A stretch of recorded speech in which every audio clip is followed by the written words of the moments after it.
Good morning, students. Today in this session you are going to learn programming languages. Before getting to the topic, in grade 5 we learnt one programming language. Can you remember that? Yes, your answer is correct. It is Scratch programming.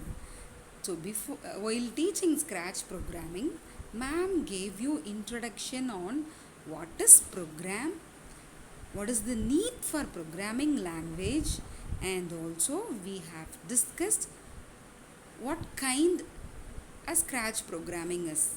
Can you remember those points? Okay, don't worry. I'll help you to understand. So program is a set of instructions.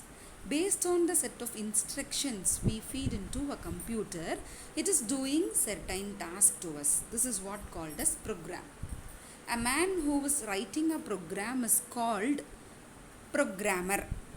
And the process of writing, executing and debugging and testing a program is called as programming. This is what this life cycle is called as programming. Okay. Now, why do we need programming language? To interact, to communicate with computer. To communicate with computer. My question now is, what is the language of a computer? You know Tamil. Tamil is your language and you also learning English, Hindi. So if I talk to you in English or Tamil, you could give me a reply because you can understand my language. If you didn't understand my language, will you give a reply to me? No. As same as our own language, that is, the language is to communicate information to the end user. In the same way, if you want to communicate with computer, we need a language. That language is called as programming language. And again the question here is, computer's language is binary language. Keep it in mind always. The language of a computer is binary language. Computers can understand only zeros and ones. We have written programming language for the user convenience, and in between your programming language and the computer language, there is a language translator. And this language translator will convert your programming language into a binary language so that the computer can understand, and you can also easily interact with a computer system. You don't need to learn binary language because it is very difficult. Okay. So there are two categories of programming language: low level language and high level language. Low level language is having two generation, first generation, second generation. High level language is third, fourth and fifth generation. Now in this slide I am telling you, so this is a graph with year.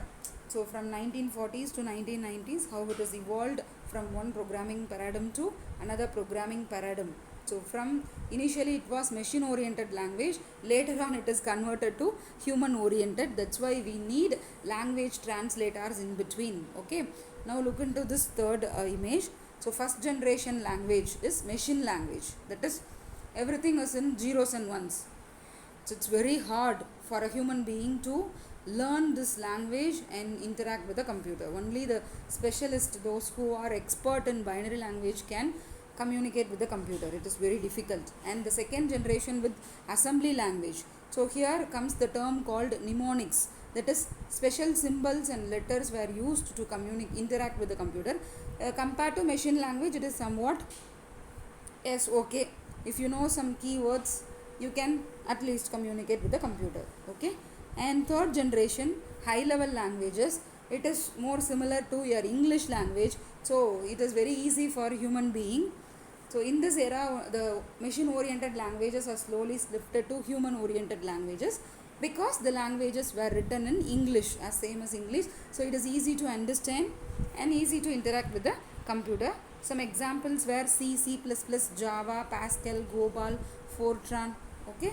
And fourth generation language, scripting languages. So last year you learnt Scratch programming. This is actually a Visual, I told you, it's an example for visual programming language, because we are seeing all the blocks visually, and you are doing simple drag and drop to the scripting area, and you are making a set of instructions as a program, and you are executing it, and you got an output on the screen. Yes, this is example for fourth generation language. Still more than a third generation language with some advanced features and advanced elements. And fifth generation language is automatic code generation with some IDE, or it's and few object oriented concepts were introduced, and natural language. It's somewhat difficult to program, but anyhow, with some advancements compared to fourth generation languages. So in this class we learned the various programming languages with generations, and how the languages shift from machine oriented to human oriented, how complex the machine code compared to the fifth generation languages. Yes, so next class we'll start a new lesson. Okay, bye.